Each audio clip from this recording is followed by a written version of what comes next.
Welcome to our podcast. My name is Raul Gomez. I am one of the editors of the Political Data Yearbook. And today we're discussing the Netherlands, or more precisely, the upcoming general election, which is due to take place on the 22nd of November. So I've got two fantastic experts here with me today. One is Leonie de Jonge, who is Assistant Professor in European Politics and Society at the University of Groningen. Welcome, Leonie. Hello. And our second guest is Simon Otjes, who is Senior Assistant Professor of Dutch Politics at Leiden University. Welcome, Simon. Hello. And so how can a political scientist sleep at night in the Netherlands? Because every single time that I take a peek at Dutch politics, things have completely changed. Yeah, I mean, especially right now, things are really exciting for political scientists. Usually when elections happen, but we have been in a full year of elections with provincial elections at first, and now the general election, a snap election, which was called this summer. So it's been crazy, and all the incumbents, the leaders of the leading parties, of the coalition parties, have stepped down. So it's a really wide open playing field. All right, so you've just mentioned that this is a snap election. So let's start by talking about that, why this election is taking place, right? So the Netherlands had an election a little bit over a couple of years ago, and then Mark Rutte, the Dutch Prime Minister, decided to call a snap election now. Why? Well, the election was formally called because the cabinet couldn't agree on the migration policy. So the Netherlands, like many European countries, has seen an influx of migration, in particular refugees in the last year. And the coalition was internally divided over how to deal with this. So on the one side, you have the conservative liberal VVD and the Christian Democratic CDA, who are more conservative on migration. And on the progressive side, you've got the social liberal D66 and the Christian Social ChristenUnie, which are more progressive on migration. And the coalition wanted to come to a migration deal, which on the one hand would limit the influx of migration, because that is something that the liberals really wanted. And in trade for that, there would be stronger rules on how municipalities would have to house refugees in order to prevent people from having to sleep outside, which has happened in the Netherlands in the previous summer.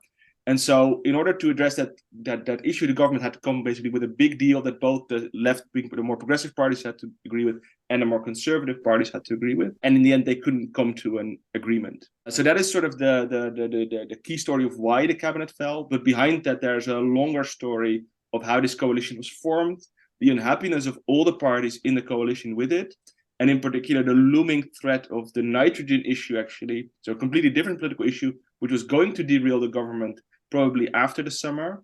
And the liberals, the conservative liberals, VVD, wanted to keep the focus on migration instead of this other issue. And that is why they strategically let the coalition fall on this issue. So that's very interesting, because I was going to ask, is migration such an important issue that it was really the deciding factor in leading to this breakup of the coalition government? And you were suggesting that there were other issues involved, right? So there are many other issues, but in the Netherlands, migration since 2002 has been a dominant issue in the political agenda, and one that also really structures the nature of competition. So that is the key issue where parties differ on, and where the right wants to really emphasize we are the ones that are going to restrict migration, and the parties on the more progressive side really want to say we want to defend the rights of refugees to come to the Netherlands. And so it is a very dominant issue in how Dutch political culture is structured now. And maybe good to add that the migration situation it's not intuitive that is indeed why the government fell, because as Simon said, there are various other issues. And in fact, there were many scandals leading up in the run-up to this issue, where you would have thought the government could fall, it might fall, but it didn't. So we have the saying Teflon mark, because our prime minister seems to be resistant to any sorts of scandals up until that moment. And then it did fall over this issue. And that suggests also that the VVD is probably gearing up for this issue to once again play a big role as a theme in the upcoming election, because it's kind of trying to position itself as the issue owner over that theme, compared to, more left-leaning parties which want to talk about climate or nitrogen, as it were. And so you mentioned political scandals, and the former prime minister was known for his ability to avoid his reputation getting damaged as a result of these scandals. So, and he decided to step down from politics as well. Do you think his party will miss him? So, I mean, the party selected the current Minister of Justice, Dilan Yeşilgöz, as his successor. And in general, liberals were always really happy with her because she's a very clear communicator when it comes to issues of law and order and migration. So they really selected a candidate that fits their focus on the migration issue. To what extent they're going to miss this leader? Obviously, he's been prime minister for 13 years. He was a very important face of the Liberal Party, particularly in the last elections, which were really about his competence as a manager. So there, they might miss him, but I think more in general, Rutte represented a style of doing politics, a way of sort of continually finding new coalitions, finding new support, the ability to also not just be committed to a particular position, but also a willingness to trade. That is very important in sort of keeping a country of many different parties to find majorities there for legislation. And so I think that the ability of the system to come to consensus is very important, and that a leader like Rutte is necessary to do that. And they clearly now selected a leader that is much more outspoken and much more principled in the way, at least, that she has done politics, in the sense that she wants particular things to be realized.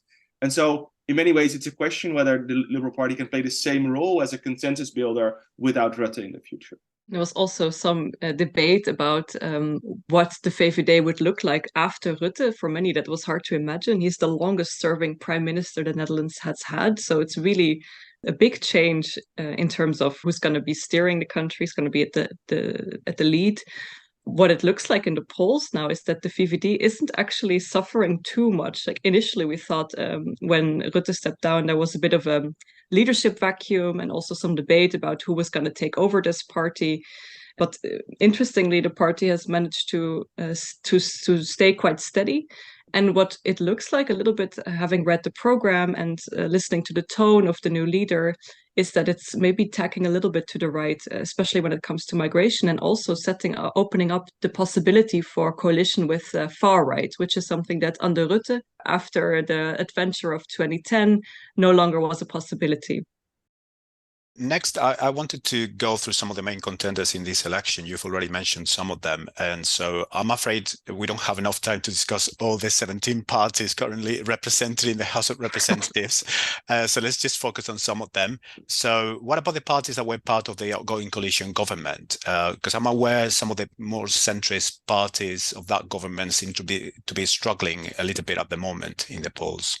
Well, so basically all other parties except for the Liberal Party, which, as Leonie mentioned, is doing quite well in the polls. It's currently one of the three main parties in the polls, are doing worse. So that's the Christian Democrats, who are doing really poorly because they lost one of their most prominent members of parliament, who's now set up his own party, which I guess we'll discuss later as well. And so they're really doing poorly, although they've selected a new leader who has got a very interesting profile for the party. And they've clearly also decided in their course to become more centrist than they were previously. But in my view, sort of the loss of the leader is going to hurt that party. The loss of Omtzigt is going to hurt this party too much to really perform well in these elections. The other major party is the Social Liberal Party. They basically had a very simple history in the last year since their existence. That's when they govern, they would basically lose half their seats. That was a general rule in Dutch politics. They had one election before where that didn't happen. That was 1977. It was a very special election. And then in the last elections, 2021, even though they'd governed for 4 years, they then won those elections and actually became the second largest party. But now it looks like that everything that they won in that election, and even more, they're going to lose in this election. And that has got to do with the fact that the Social Democrats and Greens, who are working together, have selected a candidate prime minister who is very similar to their profile and is a very important competitor for them. The final party in the coalition is the ChristenUnie, which is a very peculiar Dutch party in the sense that there are not many sister parties around Europe, which combines more left-wing positions on the environment, migration, and social issues with more conservative positions on moral issues. And that party usually is very stable. So in the last elections, it always won 5 seats. And now these are the first elections where they're polling slightly below that. Whether that will be realized, we'd have to see that. But they are now seeing competition, in particular, from the new Christian Democratic Party by Omtzigt that I mentioned, but also from the Farmer Citizens Movement party that's very critical of environmental measures, where they've in general been very positive about. So that's the first time in years that they're seeing very strong electoral issues. So let's talk about one of the new comers, this new social contract party that you mentioned before, that was created by one of the MPs of the Christian Democratic Party. What is this party about? What do they stand for, and where is its support coming from? Because it seems to be set to become one of the main parties after this election. I can kick off with that. So it's a party that is led by Pieter Omtzigt, and he left the Christian Democratic Party over internal party clashes. And that's important for this conversation because he did not split off from the Christian Democrats because he had ideological disagreements. It was really for personnel and personal issues. And it's clear that Omtzigt's new party, the New Social Contract, is also still based on these Christian ideals. So in some ways, you see the death of Christian democracy in the Netherlands with the CDA hemorrhaging support, but now the reincarnation of Christian democracy with this new social contract party. We see the starting point of the party is personalism, which is primarily a Catholic philosophy that emerged in Europe between the two world wars. And the idea is basically that people, understood as persons, not individuals, are threatened by the state.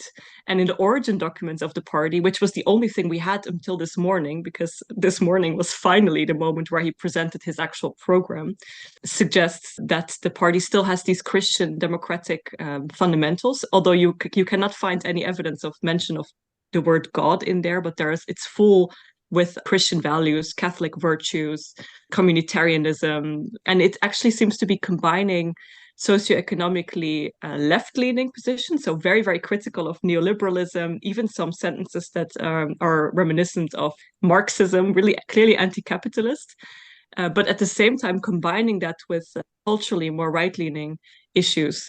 So lots of attention on family, community, identity, tradition, Dutch language, cultural identity is very important for the party. And also with regards to immigration, that's quite important. It wants to manage migration, different flows of migration. And today, this morning, we heard it wants to curb immigration by setting a number, which is 50,000 migrants per year.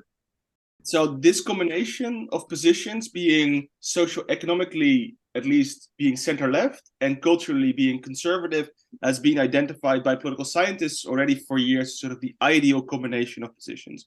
Because in that way, you have to realize that in the Netherlands, about 44% of the Dutch voters are conservative on migration, but left-leaning on economic issues. That's the largest group of voters, but there's no party that really positions itself right in the middle of that quarter. And there are parties that are close to it, but there's no party that really says, okay, this is our position. And so if we think about who votes for them, then that will be dominantly voters coming from this area, which is quite underserved.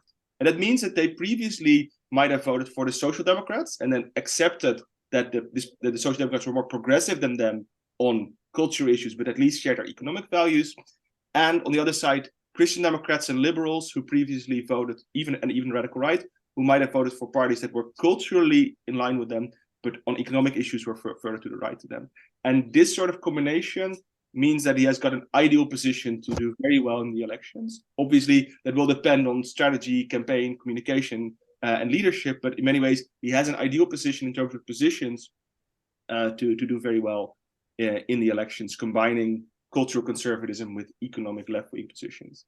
Now, I have to mention that the extent to which his manifesto is really left-wing is debated among political scientists. Obviously, if you think about the very classical left, a large role of the state, major redistribution, high taxes, he is in the end still a Christian democratic centrist politician, but clearly in his positioning focuses on how it's important that a welfare state is there for the worst off.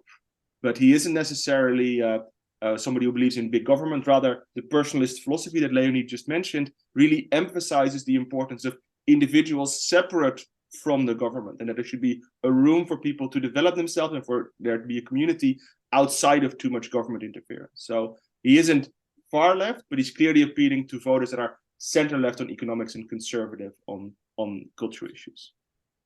And with that, it can play this bridge function, right? It can attract voters from the more left-leaning side of the spectrum and from the right-leaning side. And that puts it a bit in the sweet spot, as Simon mentioned, where it can play maybe a kingmaker role in the coalition agreements. But that's still a long time from now. And maybe one thing that is also important for this party is that one of its key issues is the new governance culture, bestuurscultuur as it's called. So he wants to set this on the agenda, the changing the relationship between the government. And he has also quite some technocratic ideas about how he wants to change the sort of governance system in the Netherlands.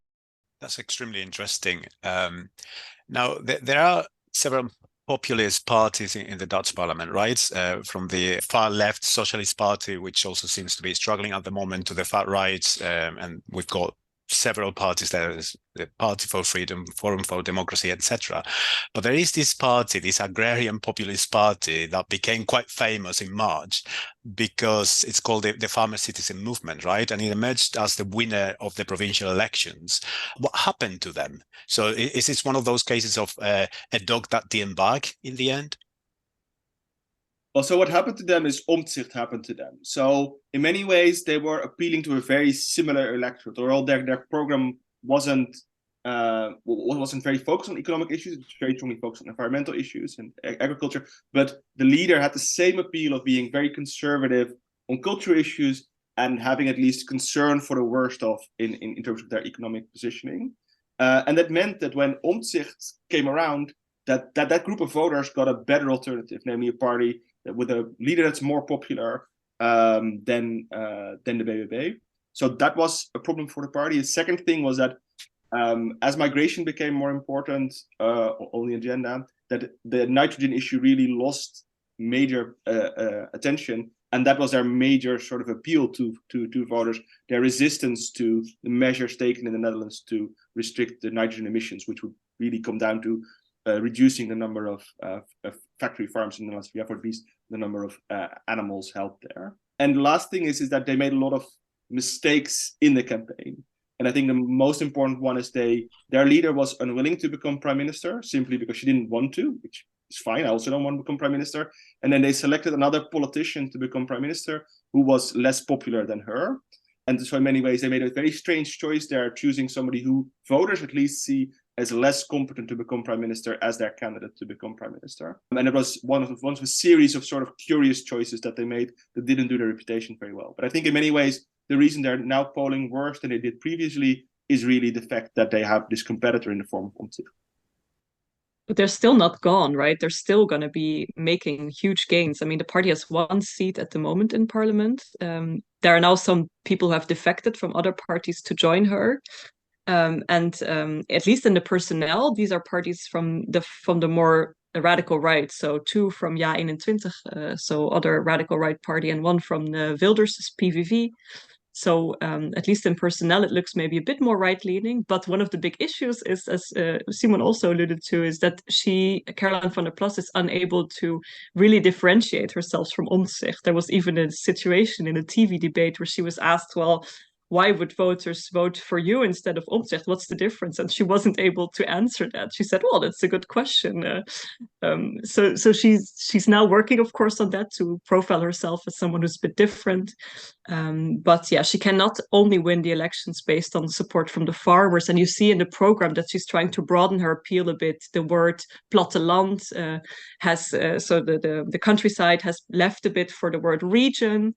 The word farmer has been substituted to some extent by the word citizen. And so you see she's really broadening her appeal a bit, but the extent which this might work will also depend on the extent to which nitrogen and farmers' issues will become a central topic in the election. And it doesn't really look like that yet at the moment. And what is going on the left of the political spectrum? You mentioned before that there's a new coalition between the Social Democrats and the Greens. So how is it going for them? What is happening there? So, I mean, in the Netherlands, we've talked about cooperation between the parties of the left for a long time. Basically, since the cooperation ended in the 1970s, parties have been talking about reviving some kind of cooperation between the Social Democrats on the one side and then the parties that currently are the Green left on the other side. And there was a lot of talk of that. And now finally, sort of, the first time in years, there's really intensive cooperation between the two progressive parties. And their basic strategy is very simple. In the past, the Social Democrats have always been able to do very well in elections by making them a referendum on who will become prime minister. Basically, that is a way for, in the last weeks, to persuade voters that they need to vote for the Social Democrats instead of some of the smaller left-wing parties, because you want to have a Social Democratic prime minister instead of having a liberal or a Christian Democratic prime minister. And they're now basically repeating this strategy by they've selected Frans Timmermans, who is a former vice president of the European Commission, as their candidate as prime minister, and also their lead candidate, in the hope of sort of making this a referendum between, on the one side, candidates of the right, and him as the only credible candidate prime minister on the left. And the extent to which that is successful really depends on the dynamic that the current campaign will get. And in the Netherlands, campaigns are extremely short. So the real intensive period of the campaign will be the last 2 weeks. And in that period, voters can really make up their mind and make a final decision. So in the last elections, we saw that the social liberals, who were polling not very well a month before the elections, doubled in compared to their polling, because they had selected a leader who was in that case Kaag, who was also seen as a candidate for prime minister. And so that's what the Social Democrats and Greens are currently banking on, is that will be the dynamic in the campaign. That the question will be, do you want Jezilgus as a prime minister, or do you want Timmermans as a prime minister? But Omtzigt really changes the game, because, as Leonie mentioned, one of the focuses that he has is a different political culture, a culture where parliament is more prominent instead of the government. And that means that the dynamic could also become, do you want to vote for the challenger who introduces a new way of doing politics, and not for the traditional parties, the Social Democrats and the Liberals? And the question really, we're a month before the elections today, is whether that will actually happen, because we don't know yet what the dynamic will be, because that will be decided in the final 2 weeks. And this coalition between the Labour Party and the Green Left Party, is good to mention, it's not a marriage of love necessarily, but also a marriage of necessity. They have been in free fall. I mean, the center-left in general in the Netherlands has been in free fall electorally for about 2 decades. And the combined vote share of these two parties was just around 40% still in the 1990s, and now around 10% in 2021. So if they really wanted to buck that trend, they had to really join forces. It was maybe their only realistic option they had. And it looks like, at least in the short term, in the polls, you see a bit of a modest bump in that they might be able to go over that 10% again together.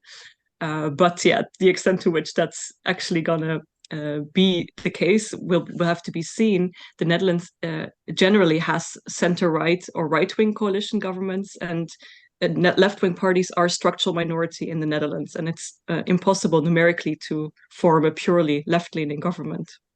Yeah. So where it comes to coalition formation, because it's sort of a natural step here, the ball is really with NSA. So they're going to be the ones that decide either whether they want to govern with the Liberals or with the Social Democrats and Greens. And so they have the position of kingmaker that traditionally in the Netherlands Christian Democrats have always had. They could either look towards the left and govern with the Social Democrats, or look towards the right and govern with the Liberals. And the fascinating thing is that Omtzigt so far has been unwilling to commit himself to either camp. He has stated in a recent debate that on economic issues he feels closer to the Social Democrats and Greens, but on migration he feels closer to the Liberals. Clearly sort of signaling that both parties will sort of have to come to him and offer him whatever he wants in order to enter government, that he will be the kingmaker, or even the potential prime minister, choosing a junior partner to join him, depending on the election results. So from what you've been telling me, it looks like the new social contract party really changed the dynamic of the election. Is going to be to play a very key role after the election as well. So I mean, there is an irony there that in the provincial elections we had a very similar dynamic with the farmer citizens movement, who then was the new kid on the block and sort of advocating for a new way of doing politics, and the Liberals, and then already a cooperation between the Social Democrats and the Greens. And so we basically now substituted that with NSA, who has a more credible story in terms of being a challenger, which also is not just limited to rural areas and more peripheral areas, but also appeals to basically larger layers of society. So that dynamic is consistent with how it was in the spring, but it's amped up because Omtzigt is a more popular politician with a more credible story about reforms. And there are 2 ways in which you can read this: either that it's completely new and different and a totally different election, or you can actually see, well, maybe it's the remnants of the old pillarization that's still coming back, right? There's still the 3 traditional party families in a new shape, but still those 3 party families that seem to be at the lead of these elections. Yeah, and certainly in terms of coalition formation, we're basically going back to what we had in the Netherlands since the 1970s, when we had the big Christian Democratic Party that could either govern with the left or with the right, and it had a really dominant centrist position, dominating system. Actually, that goes back to even the post-Second World War period, where the Catholics had a similar position in the party system. But we're really going sort of back to a centrist party who can decide to govern with the left or with the right. And so what are the main issues being discussed in this campaign? You talked about immigration before. Is this election primarily about immigration? Are there other issues that are being discussed? I think that's the key question that's still up in the open. Which are the key topics that will dominate this election? I think the VVD has been banking on migration, also hoping in a way that that would become a big issue. Around this time of year, it usually is, because that's the time when migrants are arriving here. The boat migrants, that is, refugees. But it's still a bit open in the debate as to which topics. So the first TV debate was only this Sunday, meaning that parties are still trying to put their issues on the agenda. One thing that's been not very prominently visible in the debate, which I find interesting, is the issue of climate. So that's something that which you might imagine might be important, but doesn't really seem to be playing a big role. Interestingly, bestaanszekerheid, so this poverty reduction issue, is very prominent, also with rising energy prices and inflation.